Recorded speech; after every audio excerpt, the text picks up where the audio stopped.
재미있고 쓸모있는 화학 이야기. 구독자들이 오랫동안 출간을 기다리는 바로 그 책이다. korea.com 네이버 프리미엄 콘텐츠 구독자 수원이 1위. 모두를 위한 화학 이광열 지음. 재미있고 쓸모있는 화학 이야기 이광열. 고려대학교 화학과 교수 네이버 프리미엄 콘텐츠 모두를 위한 화학을 연재하면서 지식과 유머를 합친 실력으로 구독자 수원이 1위를 기록하며 열렬한 팬층을 형성하고 있다. 독자들에 대한 질문을 유쾌하게 풀어주는 매콤한 맛의 아남동 광팔도사라는 제2의 인격을 만들어 구독자들 사이에서 큰 인기를 얻고 있다.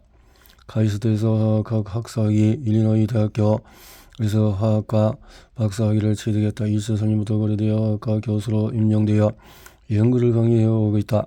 화학과 학과장, 이과구와 BK 사업단장, 대한학회 부회장 등을 역임하고 2024년 6월부터 다성근 나노입자 고재론 연구라는 주제로 한국재단의 연구 사업을 수행하며 나노입자와 형성 원리와 응용에 대해서 활발히 연구하고 있다. 지금까지 240편이 넘는 SCI 논문을 발표했고 대학원 교재로 서술한 나노 소재 2024년 세종도서 흑설구문 추천도서로 선정되었다. 저자는 일상생활에서 만나는 수많은 화학 현상에 대해 아내와 아이 그리고 기르고 있는 멍멍이에게 설명하는 취미를 가지고 있었는데 급기 아이들의 귀에서 피가 나서 더 이상 그것이 불가능해지자 다른 이성향을 찾게 되었다. 전 국민이 바로 그 대상으로 네이버 프리미엄 콘텐츠에 모두를 위한 화학을 연재하며 화학의 쓸모에 대해서 세뇌시키고 있다. 저자는 아이샤 교주, 게으른 자들의 왕 등의 애칭을 어울리면서 구독자들의 두터운 관심과 사랑을 받고 있다. 재미있고 쓸모있는 화학 이야기는 모두를 위한 화학에 연재된 다양한 콘텐츠를 주제별로 나누어 찾아 읽기 쉽게 구성하였으며 화학이 우리 일상에서 얼마나 쓸모있는지를 알려준다.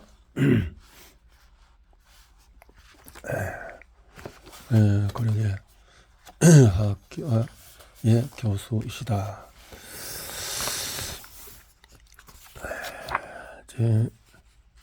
제목을 보면은 주제를 보면은 흘러오고 복잡하고 어지러운 세상 화학 창문으로 바라보기. 세상은 이야기로 가득 차 있습니다. 믹서기로 가위를 갈아서 먹은 비타민C가 파괴된데 선풍기를 돌면서 저번에 음이온 테라피가 백신을 맞으면 어떻게 세뇌돼 GMO는 독이야 등등 이런 이야기들이 많다는 거죠. 이런 음식을 먹으면 되고 안 되고 화장품을 쓰면 되면 안 되고 이런 많은 일들에 가습기에서 자라는 세균 공포 등등 내 몸 안에서 일어나는 화학 반응은 내가 만드는 감정과 심리화학 작용 모르면 더 약과 식품 속의 화학 이야기 생활의 달인 만드는 살림 속의 실용화학 더 뷰티와 다이어트에 쓸모있는 화학의 능력 자녀 양육에 써먹는 화학의 원리에 대해서 쭉 공부를 해볼 수 있는 책이군요. 내 몸 안에서 일어나는 화학 반응 1장에서 화가 잔뜩한 활성산소 다르기 활성산소는 산소의 짝을 이루지 않은 홀로 된 전자가 있는 물질을 말합니다. 이 물질들의 성질을 한마디로 말하면 우리 몸속의 양날의 검입니다. 우리가 건강에 살아갈 수 있도록 도와줄 수 있고 해칠 수도 있습니다. 원자가 다른 원자와 기록할 때 마치 내가 한 손을 내밀고 상대방에 한 손을 내밀어서 악수를 하는 것처럼 한 원자가 전자를 내어놓으면 다른 원자도 전자를 내어놓습니다. 그런데 악수를 하게 돼서 손을 내밀었는데 상대방이 쓱 무시해버리고 지나가면 기분이 어때요? 아주 무안해하거나 불쾌하죠. 우리 몸속에서 다음과 같은 과정을 통해서 손을 내밀고 있으나 아무도 손을 잡아주지 않는 무한한 산소가 있는 물질들이 만들어집니다. O2 플러스 E 마이너스 등등 이 물질을 활성산소 종이라고 부릅니다. 이 활성산소 종들은 아주 화가 많이 나 있죠. 다른 분자들과 만나면 그들을 파괴할 수도 있습니다. 그 파괴 대상이 박테리아라면 우리 몸을 건강하게 유지할 수 있지만은 파괴 대상이 우리 몸의 세포라면은 건강 자체가 크게 위협을 받을 수 있겠죠. 몸이 붓거나 유전자가 파괴되거나 심지어 암에 걸릴 수도 있습니다. 그래서 우리 몸속의 활성산소 종의 농도가 적정하게 유지되는 것이 아주 중요합니다. 스트레스를 많이 받거나 인스턴트 가공식품을 너무 자주 먹으면 우리 몸속의 활성산소 종의 농도가 많이 높아질 수 있습니다. 하지만 가을 베리로 채소 활성산소 종의 농도를 낮춰주는 식품을 섭취하고 적절한 운동을 하여서 비만을 예방하고 스트레스를 관리해서 평온한 마음을 가지면 활성산소종은 적당한 농도로 유지되어 우리의 건강 도우미가 될 것입니다. 몸이 산성화된다는 것은 무슨 뜻일까? 산은 물이 녹게 되면 H 플러스 수소 이온을 만듭니다. 만약 우리 몸에 H 플러스 양이온 농도가 너무 높아진다면 산성화가 되는 거죠. 산성화, acidification, pH 척도는 산성과 염기성, 산성, 염기성이 있는데요. 그래서 pH는 중성, 약한 염기성 정도가 좋고, 약한 산성, 산성, 아주 강한 산성 연산이 있고요. 콜라는 아주 산성이군요. 와인도 산성이고, 미네랄 워터가 약한 산성이고, 혈액은 중성인데, pH 7.7. 그래서 비누는 약한 염기성, 그래서 세탁용 세제가 바닷물에 강한 염기성이 되네요. 우리 몸의 pH가 만약 pH가 정상 범위를 벗어나면 짧은 시간 내에 사망에 이를 수 있습니다. 우리 몸의 폐나 신장 같은 기관은 체내 pH 항상성을 유지하기 위해서 많은 일을 합니다. 만약에 신장이 제고시를 못해서 노폐물을 배출하지 못하던지 일이 생기면 어떻게 될까요? 몸의 pH가 잘 조절되지 않아서 몸이 산성화되겠죠. 암 조직의 경우에는 젖산이 많이 쌓여요. 마치 근육 운동을 많이 한 근육 조직처럼 암덩어리가 산성화되어 있는 상태를 알 수 있죠. 또한 폐나 신장에 병이 생기게 되면 몸이 산성화될 수 있죠. 이렇게 말하니까 몸이 산성화되면 큰일 나겠다 무서워 같은 생각이 들지도 모르겠네요. 하지만 건강하면 몸은 산성화되지 않는답니다. 예를 들어서 무거운 중량을 드는 무산소 운동을 하게 되면 근육에 젖산이 쌓이는데 건강한 사람은 이렇게 산이 쌓여도 금방 원래 pH로 돌아갈 수 있습니다. 여러분 어떤 음식을 먹든지 몸은 금방 원래 pH로 맞출 수 있습니다. 그러니 산성화에 너무 겁먹지는 마시고 몸이 건강할 수 있도록 좋은 음식을 먹고 적정 체중을 유지하며 심폐의 기능 및 근력을 건강하게 유지하는 것이 참 중요하겠죠. 우리 몸에서 2kg이나 차지하는 균, 내 변만 키워야 한다. 우리 몸을 극단적으로 간단하게 그린다면 발대처럼 표현할 수 있을 겁니다. 발대의 윗부분은 입이고 아랫부분은 응가가 나오는 것입니다. 발대의 겉이나 안이나 둘 다 표면이라고 할 수 있겠죠. 이 표면은 우리 눈에 보이지는 않지만 수많은 균이 살고 있어요. 특히 유산균이라고 부르는 녀석들이 많이 살면 우리 몸은 건강해집니다. 그 표면은 피부에 유산균이 잘 산다는 것은 피부가 pH 5 미만의 건강한 산성이라는 것을 의미합니다. 만약에 pH 값이 보다 커지게 되면 즉 조금 더 알칼리성으로 변하면 온갖 피부 트러블이 발생합니다. 그래서 약산성 클렌징 폼을 쓰거나 알로에스 뿌리를 뿌리는 방법 등을 통해 피부의 산성들을 잘 유지시켜서 유산균이 잘 살 수 있도록 도와주는 것이 필요합니다. 그래야 나쁜 균이 못 살고 피부가 건강해지거든요. 코로나 시대를 지나면서 우리는 손의 균을 알코올로 열심히 죽이고 있습니다. 잘하는 행동일까요? 전혀 그렇지 않습니다. 물론 유해한균은 비누로 잘 씻어내야겠지만 지나치게 손을 자주 씻거나 알코올로 소독하는 것은 피부 건강에 좋지 않지요. 이번에는 몸 안으로 들어가 봅시다. 장 안에서는 유산균이 이 산소를 아주 빨리 소진시킵니다. 그래야 현기성 세균 즉 산소를 사용하지 않고 살아가는 세균이 장에 남아 있는 음식을 빨리 분해하도록 만들어줍니다. 장에서 음식 찌꺼기와 다른 경로를 통하여 분해되어 유독성 화합물이 생성되는 것을 막아주는 것이겠지요. 장 건강을 위해서는 장에서 유산균이 잘 살도록 도와줘야겠지요. 유산균 음료를 열심히 마시는 것은 몸에 유산균을 공급한다는 측면에서 건강에 아주 이로운 행동입니다. 연구에 따르면 캡슐로 유산균을 둘러싸지 않아도 유산균이 장까지 살아간다고 하는군요. 물론 캡슐이 유산균이면 더 잘 가겠죠. 그런데 우리 몸은 유산균이 먹을 당분을 아주 빨리 소화해 버릴 수가 있습니다. 그러면 유산균이 장에서 잘 못 살겠죠. 유산균의 먹이를 줘야 합니다. 이러한 균의 먹이는 프로바이오틱스라고 불려요. 난소화성 탄수화물이라고 들어보셨을 겁니다. 바로 우리 몸은 소화하지 못하지만 장까지 가서 유산균의 먹이가 될 수 있는 탄수화물입니다. 기력 같은 곡물에 이런 탄수화물이 많이 있어요. 유산균 캡슐만 먹는다고 건강이 좋아지는 것은 아닙니다. 반드시 유산균에게 먹이를 줘야 합니다. 유산균 캡슐만 먹으면 건강기능식품에서 매출만 올려주는 것입니다.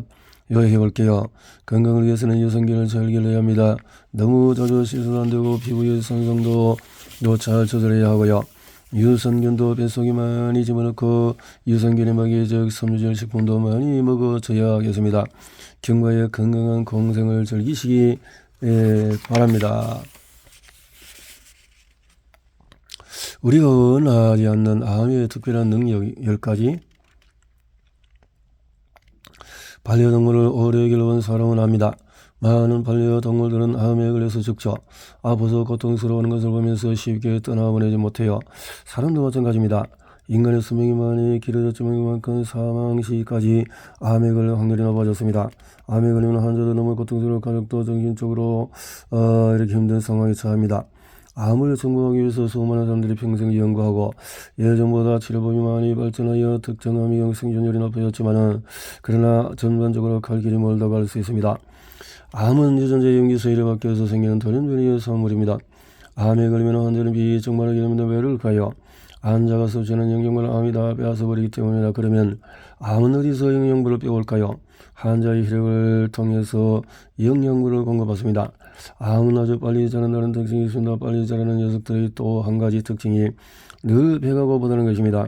암세포 또는 암조직이 배가 고프면 우리 몸에서 어떤 짓을 할까요? 새로운 혈액을 마구 빨리 만들어서 혈액에서 영양소를 쪽쪽 빨아먹습니다.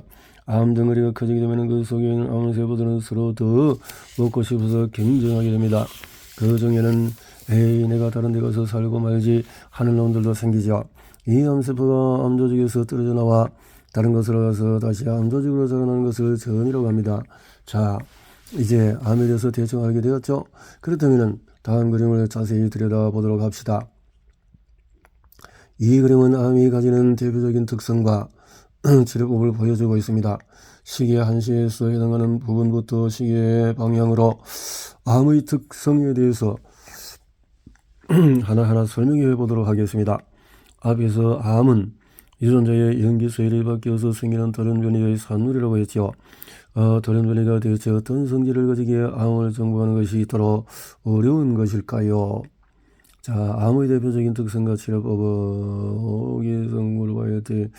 억제제, 억제제, 선택제, 항염증제, 테러 억제제, 면역제, 이런 것이 있는데요. 불안정 신생혈관 유도하고 이 다양한 이런 화학적인 것들이 면역을 파괴 방지 뭐 등등 이런 것들이 있네요. 우리 몸에서 지금 무한히 성장하는 것이 아니라 세포 하나가 죽으면은 그것을 유지하는 정도로만 새로 세포를 만들어냅니다. 그러나 암은 아주 빨리 자랍니다. 우리 몸에는 킬러 세포가 있어서 이렇게 회피하는 데 도움이 되고 유전자 끝에 텔로미어는 세포의 수명에 아주 중요한 역할을 하는데 암세포는 분열할 때마다 이 텔로미어가 길어집니다. 암은 주변에 염증을 일으켜서 텔로미어가 더 잘 생기도록 만듭니다. 암 조직이 어느 정도 자라면 전이를 올릴 수 있습니다. 혈관을 타고 암은 배가 고프다고 했죠. 따라서 혈관을 만들 수 있는 능력을 획득하여 자신의 주변에 혈관을 만들면서 성장합니다. 암의 유전자는 정상세포 유전자와 달리 돌연변이가 쉽게 일어납니다. 한번 암이 생기면 걷잡을 수 없이 진행되고 더 악성으로 변하는 이유가 여기에 있습니다. 우리의 세포는 특정 상황이 되면 처절합니다. 암은 이 처절 회로가 고장에서 절대 스스로 죽지 않습니다. 정상적인 세포의 에너지 활용 방법과 암의 에너지 활용 방법은 많이 다릅니다. 암 조직의 경우에 젖산이 축적되고 정상적인 조직보다 pH가 1 정도 더 작아집니다.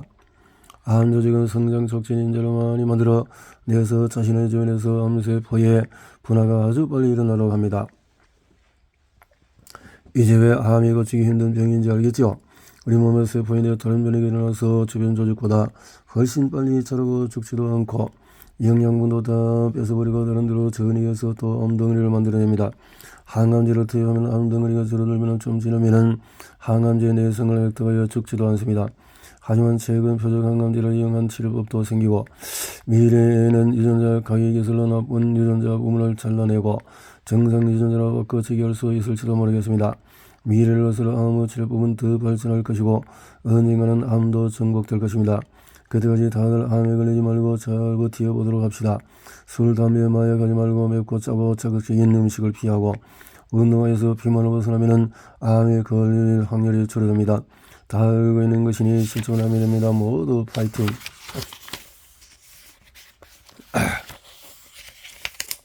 암 발생과 관련이 확실한 5가지 인자. 생애 동안에 암에 걸릴 확률은 얼마나 될까요?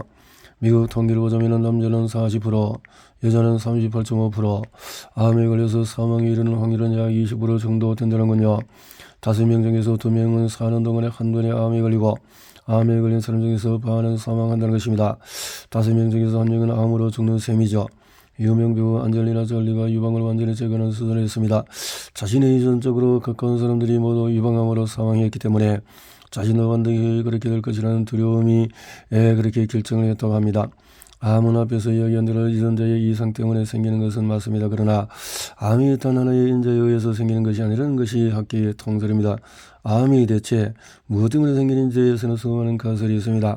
나이 들면 자연스레 암은 생긴다는 이론, 암 유전자는 유전된다는 이론, 담배, 성면, 화학물질들이 몸을 괴롭히는 물질 때문에 생긴다는 이론 등이 있으나 우리 주변에는 나이 들어도 암이 안 걸리고 석탄광선에서 일을 해도 폐암이 안 걸리고 부모 형제 다 암으로 사망해서도 멀쩡한 사람들이 있기 때문에 대충 무엇이 암을 일으키는지 정확히 짚어내기는 어렵습니다. 따라서 이런 경우에 암이 많이 생기더라 하는 통계적인 접근을 쓸 수밖에 없죠. 미국 국립암 연구소에서 통계적으로 유의미한 5가지 발암인자에 대해서 이야기해 보겠습니다. 첫째는 담배, 폐암, 후담 환자와 흡연 유무는 분명한 상관관계가 있습니다. 담배 연기는 60까지 넘는 발암 물질이 있거든요. 담배 연기의 조성과는 있거든요. 암을 발생하는 연구 결과는 없습니다. 하지만 중독성이 높아서 끊기가 매우 힘들죠. 또한 동맥혈관을 좁혀서 혈압을 높이며 혈관벽을 딱딱하게 만듭니다. 어린 니코틴에 노출되면 심혈관계에 지대한 문제가 생기고 심장마비로 사망에 이를 수가 있고 좋은 담배는 세상에 존재하지 않습니다. 암이 걸려서 죽게 하거나 고혈압, 심근경색으로 죽게 하는 것이 바로 담배입니다. 두 번째로 식습관. 고지방 음식과 보존 음식은 대장암, 위암 등과 큰 상관관계가 있다고 합니다. 음식을 보존하기 위해서 사용하는 방부제, 착색료 등 그 범인입니다. 우리가 햄버거, 감자튀김, 햄, 소시지 등을 먹으면서 찜찜했던 것이 다 이유가 있었습니다. 세 번째, 유전인자. 실제로 유방암과 같은 암은 유전적인 요소가 크다고 합니다. 그러나 식습관, 생활 환경 등 환경적인 요인도 무시 못한다는 것을 알고 암을 피하기 위한 개인적인 노력을 많이 해야 할 것입니다. 네 번째, 직업 환경.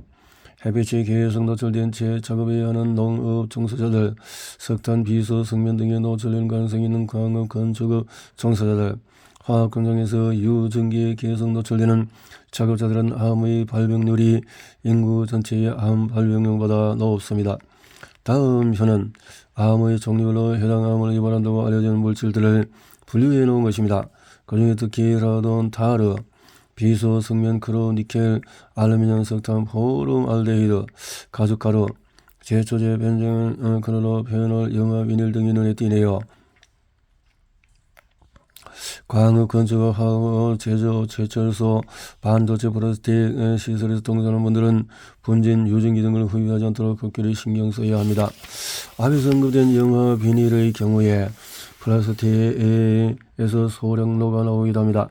아이들 장난감 혹시 이물질이 쓰인다면 그 장난감 절대로 사면은 안 됩니다. 작업상 노출되기 쉬운 것들은 관련물질, 또 폐암이나 비소, 성면, 카드뮴, 고고소, 연기, 크롬, 석탄, 가스, 니켈, 물질, 라돈, 이런가 방광가만 알루미늄 생산, 이렇게 공업, 산업, 가죽, 산업, 비강, 부비암, 후담, 성면, 인도암, 포름알데히드, 정피종, 성면, 림프종, 혈액암, 피부암, 연부조직, 육종, 간암, 구순암, 햇빛 이런 것이 관계가 있네요. 감염, 비형 감염, 성기에서 나는 사마귀 등 나중에 간암, 장암 등을 이건 요소들에서 음주, 호르몬 이상, 면역 이상, 난잡한 성행위 등도 증가 요인이라고 합니다. 우리는 어떠한 것이 몸에 좋은지 나쁜지 머리는 이미 알고 있습니다. 그것을 실천에 옮기느냐 마느냐 하는 의지가 우리의 삶에 좌우합니다. 환경인자, 유전인자도 있다라고 하는 건데요. 우리가 대사증후군적으로 이렇게 설명한 것은 이제 의학적으로 또 나오고 있지만, 암 발생률을 낮추기 위해서 우리가 할 수 있는 것들은 담배 안 피우기, 건강 체중, 건강한 식수, 간소한 맛이, 활동적인 생활, 직사광선, 건전한 생활, 곰팡이 바이러스로부터 피하기, 이런 것들이 도움이 된다 라는 것이네요.